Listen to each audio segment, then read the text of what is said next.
This is the VOA Special English Agriculture Report. Some pirates catch fish instead of ships. The problem is known as illegal, unreported, and unregulated fishing. Such fishing harms the productivity of fisheries and hurts developing countries especially. The fish pirates can easily land in ports that are not well controlled. Then they sell their catch at prices too low for the local fishing industry to compete. The catch may enter international markets, yet rob communities of needed food and raise the risk of fishery collapse. In November, the governing conference of the United Nations Food and Agriculture Organization approved a new treaty. The agreement, once it takes effect, will be the first under international law to target this problem. It has a long name: the Agreement on Port-State Measures to Prevent, Deter, and Eliminate Illegal, Unreported, and Unregulated Fishing. The FAO says that by signing the treaty, governments promise to take steps to guard their ports against ships involved in such fishing. The behavior of a fishing boat is mainly the responsibility of the nation whose flag it flies. The new treaty is directed at countries where fishing ships enter port. The aim is to get the countries to identify, report, and deny entry to offending vessels. To land, foreign fishing ships will have to request permission from ports that are able to inspect them. And before they arrive, they will have to send information on their activities and the fish they are carrying. If a ship is denied entry, other ports will be told, and the nation whose flag it is sailing under must take action. The agreement will take effect once 25 countries have ratified it into law after signing it. 11 members of the Food and Agriculture Organization immediately signed the treaty. They included Angola, Brazil, Chile, the European Union, Indonesia, and Iceland. The others were Norway, Samoa, Sierra Leone, the United States, and Uruguay. Activists with the Pew Environment Group say countries should use the measures even before the treaty takes effect. The group notes that a past fishing treaty took almost 10 years to come into force. But the director of international law programs at Southern Illinois University is more hopeful. Cindy Buys thinks the treaty might take effect in only about a year. But she points out that the success of the treaty depends on the ability of nations to enforce it. And that's the VOA Special English Agriculture Report. From VOA Learning English, this is the Agriculture Report in Special English. Thanksgiving Day is a national holiday that Americans celebrate on the fourth Thursday in November. This autumn festival is traditionally celebrated with family and friends over a big meal that takes hours to prepare.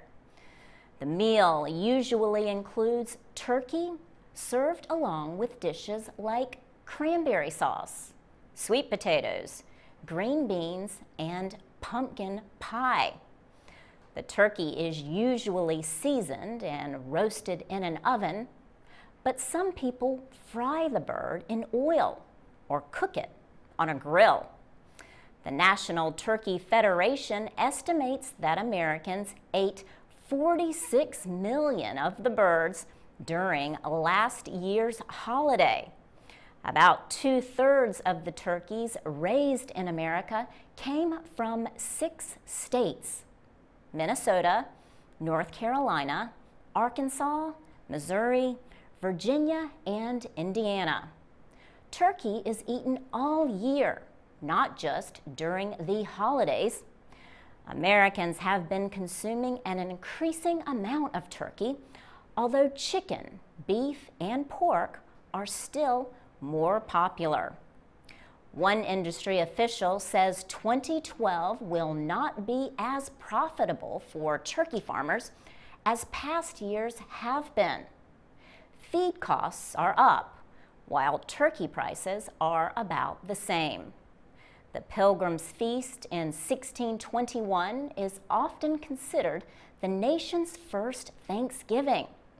The Pilgrims were early settlers of the Plymouth colony in what is now Massachusetts. They held a 3-day feast to celebrate a good harvest. During the Civil War, President Abraham Lincoln declared the last Thursday of November a national day of Thanksgiving. As the Great Depression was ending, President Franklin Roosevelt established the holiday on the month's 4th Thursday. He did not want to shorten the Christmas holiday shopping season in years when November has a 5th Thursday, as it did this year. For VOA Learning English, I'm Laurel Bowman. I'm Alex Villarreal with the VOA Special English Agriculture Report. For American soldiers, the move from the military to civilian life is not always easy. Military veterans have a 35% unemployment rate. This is more than 3 times the national average. And an estimated 100,000 veterans are homeless. The federal government and private organizations offer programs to help veterans. One private program is called Archie's Acres. It is on a 2-hectare farm in Southern California. Marine Sergeant Colin Archiplay returned to the United States after serving 3 tours of duty in Iraq. He and his wife, Karen, bought a farm in Southern California. They produce organic, hydroponic crops. They grow their tomatoes, lettuce, and basil in pure water instead of in soil. Karen Archiplay says her husband wanted to share the peace he found on his farm with other veterans. So the Archiplays worked with the local Veterans Administration office. They wanted to help returning troops translate their leadership skills to private business. Archie's Acres is helping combat veterans become agricultural business owners. Colin Archiplay is expanding his program to teach business skills. And he plans to include active troops who are ending their service. He notes that many veterans suffer from post-traumatic stress disorder. This is made worse when they cannot find jobs and become homeless. He believes that the rate of PTSD would drop if soldiers could spend their last few months in the military learning skills so they could get jobs. In his new 6-week program, Colin Archiplay will teach agricultural skills from planting to harvest. Karen Archiplay will teach marketing. Educators from the Small Business Administration are also involved. They will teach classes on how to operate a business. Colin Archiplay does not expect veterans completing the program will have any problems finding work. He hopes to expand his program to serve veterans on the East Coast. He is also planning to make his 6-week course available online, so anyone in the military, anywhere, can take the classes. For VOA Special English, I'm Alex Villarreal. You can find scripts, podcasts, and MP3s on our website, voaspecialenglish.com. And you can follow us on Facebook, Twitter, and iTunes at VOA Learning English. This is the VOA Special English Agriculture Report. In 1621, a big celebration took place at Plymouth Colony in what is now the state of Massachusetts. European settlers known as the Pilgrims were celebrating their autumn harvest after a winter of struggle. Other colonists held earlier ceremonies of thanks. But the Pilgrims' 3-day feast is often called the nation's first Thanksgiving. President Abraham Lincoln declared a national holiday in 1863 during the Civil War. Today, families and friends gather on the fourth Thursday in November. And, thanks to the United States Census Bureau, here are some facts about where their Thanksgiving meal comes from. The main dish is traditionally a turkey. About 2/3 of the nation's turkeys are produced in Minnesota and 5 other states. Producers are expected to raise 248 million birds this year, 2% more than last year. Popular side dishes include cranberries and sweet potatoes. Last year, North Carolina grew more sweet potatoes than any other state. Wisconsin is expected to be the top cranberry producer this year. People often finish the meal with pumpkin pie. Last year, Illinois grew the most pumpkins. California, New York, and Ohio were also major pumpkin producers. Thanksgiving is a big event, but buying a traditional holiday meal can be a struggle for the poor. So charity groups often hold food drives. In Denver, Colorado, volunteers were collecting donated items to fill 1,500 Thanksgiving baskets. Rodney Cunningham has been helping the group Volunteers of America for 3 years. He says this year the demand was greater than ever. One of the reasons why it's really important is because the economy is pretty bad, and a lot of people have a need for extra food. They don't have any food at all. Jim White, Community Affairs Director at Volunteers of America, says people donated a lot of food. These individuals donated over 148 tons of food, but it takes a huge amount of food, as you can imagine, to do 1,500 food baskets complete with stuffing and cranberries and pumpkin and fresh produce, and then they are all topped off with a 15-pound frozen turkey.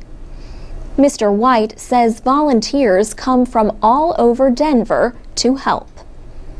Thanksgiving should be viewed as a verb, not a noun.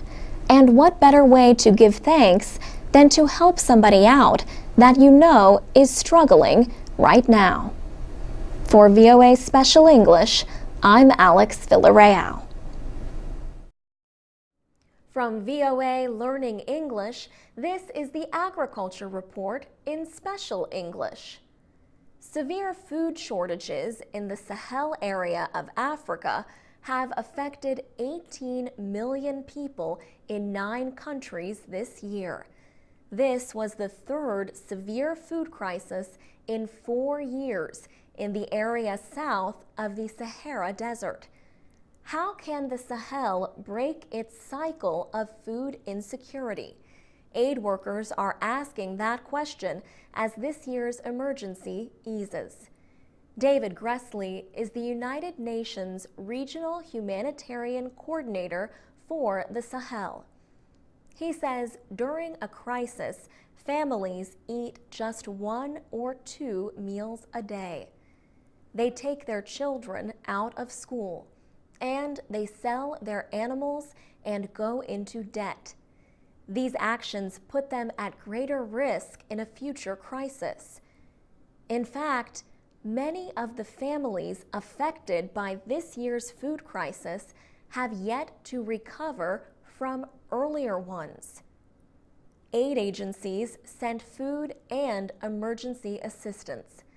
They supplied farmers with drought-resistant seeds, improved fertilizers, and medicines for livestock.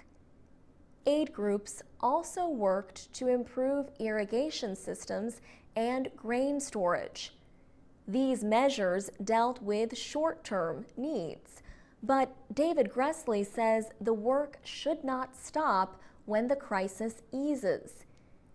He says there is a need for targeted programs for these 18 million people. He says the programs should find ways to avoid crises so that people do not put their futures at risk just to survive.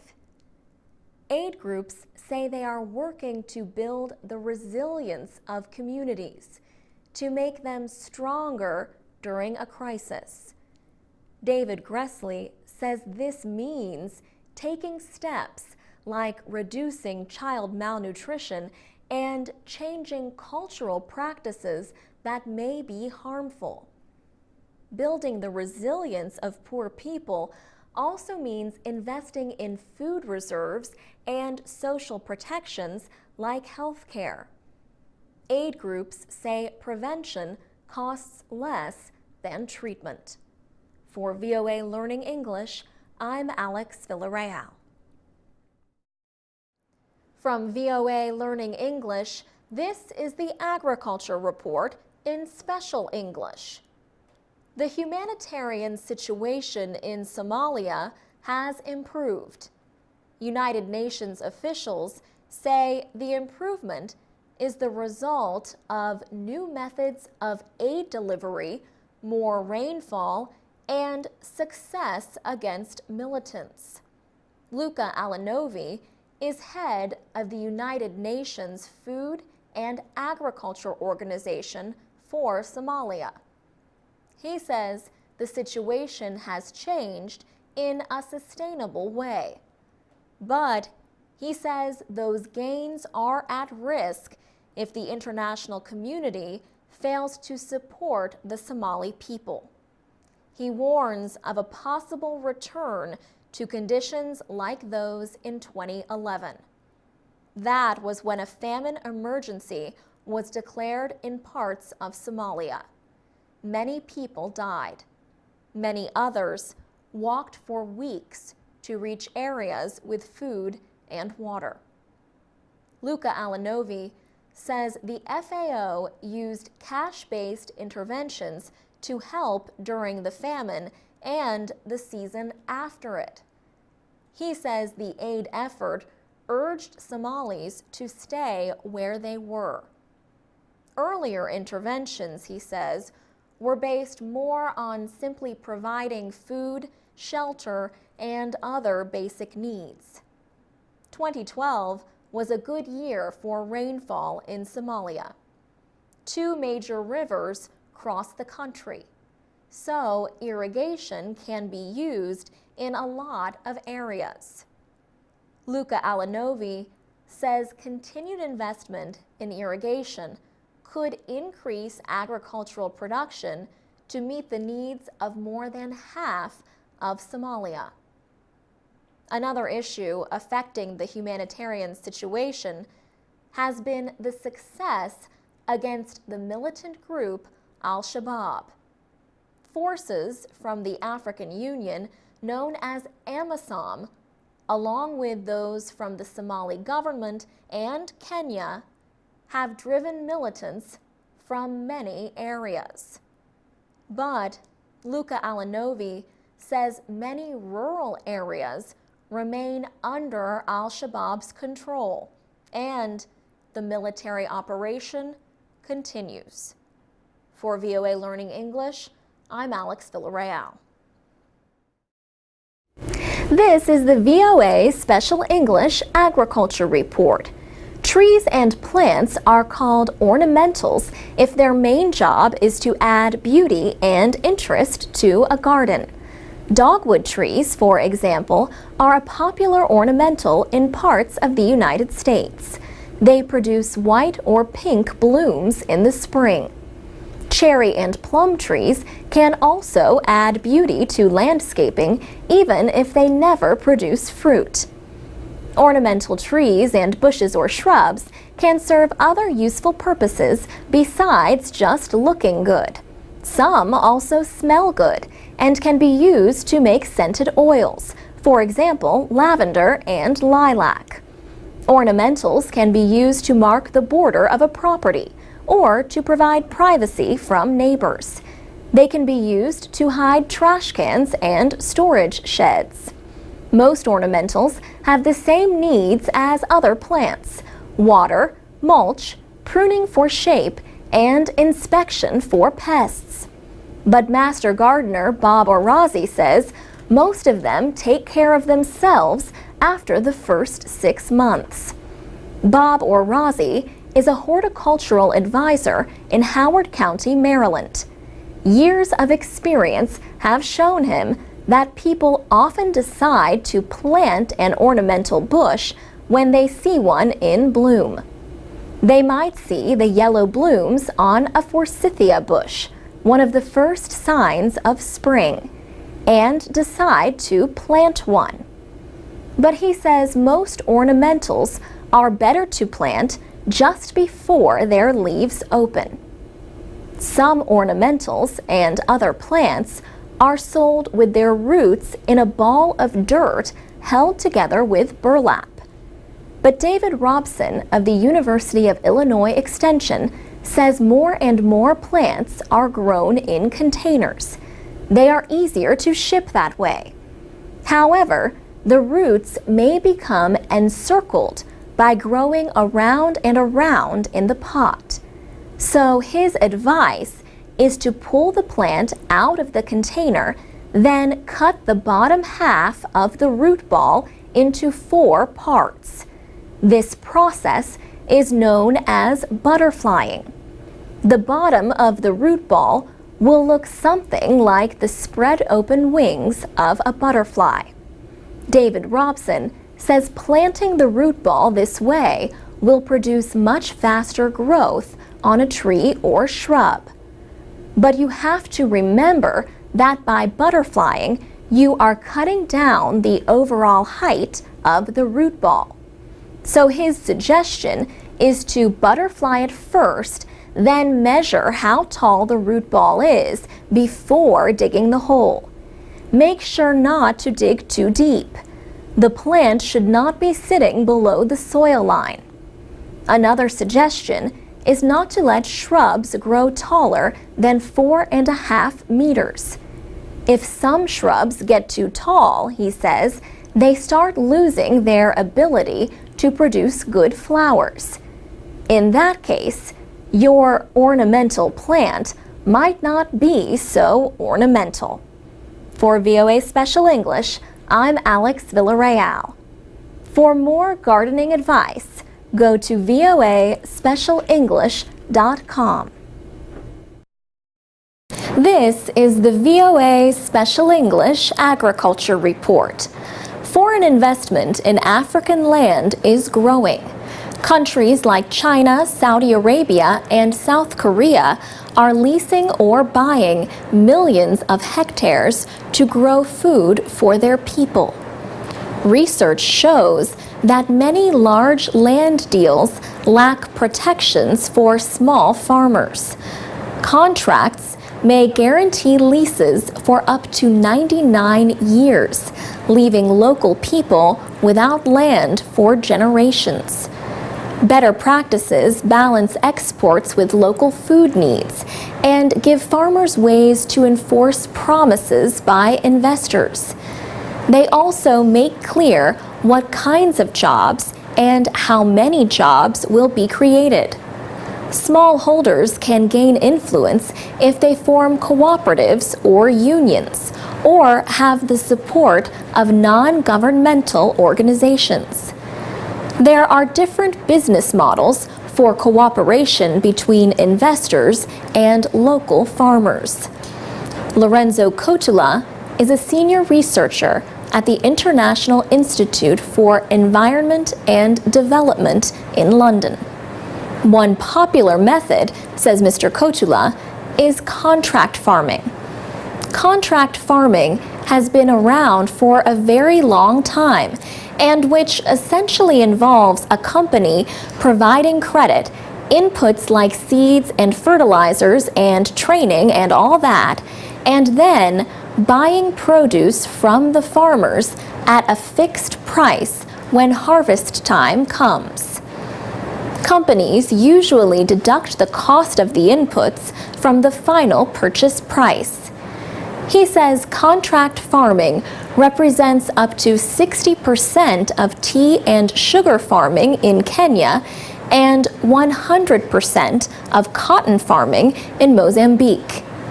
Contract farming may give farmers more access to markets for high-value crops. But Mr. Cotula found that contracts often go to wealthier farmers. Poorer farmers often work as labor on the contracted farms. The price that companies pay to farmers may be low, and companies might not honor purchase agreements when market conditions change. Also, growers may go into debt when the company deducts payments for inputs from the final purchase price. Another business model is a joint venture.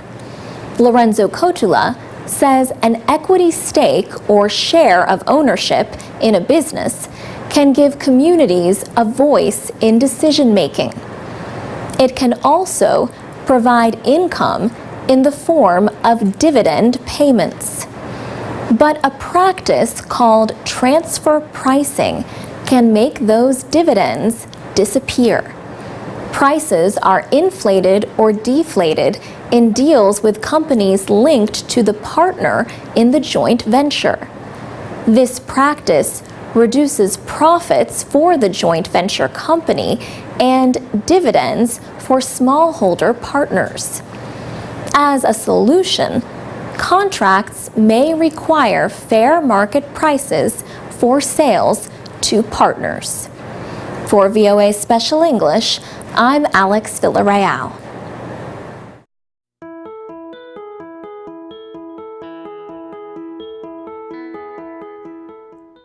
From VOA Learning English, this is the Agriculture Report. Kenyan farmers say a British ban on the plant known as cot will seriously affect their businesses and economy. Exports of cot, also called miraa, are worth a lot of money to Kenya. The farmers have exported the plant mainly to European countries and Somalia. Cot is grown in the colder climates of central Kenya. For years, people have been using it as a drug. Chewing the leaves of the plant can increase the heartbeat and make a person feel more awake. Some Kenyan politicians and cot traders have called on the government to open talks with British officials to convince them to cancel the ban on cod. They say ending the ban would save Kenya's cod industry from collapse. Kipkorir Menjo is the director of the Kenya Farmers Association. He says the ban will affect tens of thousands of people. In July, British Home Secretary Theresa May banned the leafy stimulant. She warned that traders could use Britain to move cod illegally to other European countries. Cod is already banned in most European countries, including France, Germany, and the Netherlands. Kenyan traders exported about 20 tons of cod to the Netherlands weekly before the ban. Another 36 tons a week was sent to Britain. Kipkorir Menjo says cod farmers and traders need to speak up so that Britain can lift the ban. As the farmers and traders study the latest developments in Europe, another battle awaits them inside Kenya. The National Authority for the Campaign Against Alcohol and Drug Abuse is urging the government to list cod as an illegal drug.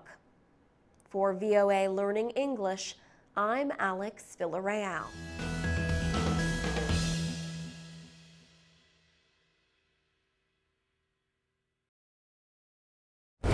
This is the VOA Special English Agriculture Report. Some people say broccoli looks like small trees and cauliflower like gathered clouds. They think broccoli is only green and cauliflower is only white. But these nutritious vegetables also come in more colorful versions. One kind of cauliflower, for example, is orange, and broccoli can be purple. Broccoli and cauliflower are among the most nutritious vegetables. They are high in vitamin C, fiber, and other nutrients. And they contain substances that are believed to fight cancer. They belong to the cabbage or cole family. Other members include cabbage, collards, Brussels sprouts, kale, and kohlrabi. Agriculture experts at the Ohio State University Extension say broccoli and cauliflower grow best in cooler climates. They suggest planting them where the average daily temperature is between 18 and 26 degrees Celsius. Both crops grow best in sunshine and fertile, moist soil, but water should not be standing on the soil. Using mulch helps keep the ground moist and cool. Mulch also helps feed the soil and controls weeds. Broccoli and cauliflower can grow outdoors from seed or as small plants. Vincent Fritz of the University of Minnesota Extension suggests that results are far better with small plants. He says the vegetables should be planted so that they can be harvested before the hottest weather. Experts differ about how to space the plantings in the ground. One suggestion is to plant them in rows about 3/4 of a meter to nearly 1 meter apart. Then place broccoli plants about 20 to 30 centimeters apart in the rows. Set cauliflower plants 38 to about 46 centimeters from each other in the rows. As it grows, a cauliflower plant will start to form a head. The head contains flower buds that are tightly closed and at least 2 leaves wrapping it. Gather and tie the leaves over the head and do not wait for the buds to separate before harvesting. Harvest the center flower bud cluster of broccoli when it reaches the size you want and while the buds are still tightly together. Cut the main stem about 12 to 15 centimeters below the head. You can eat broccoli and cauliflower raw, or you can steam them in a small amount of water, or stir-fry them in a small amount of oil. The less time they cook, the better. And that's the VOA Special English Agriculture Report.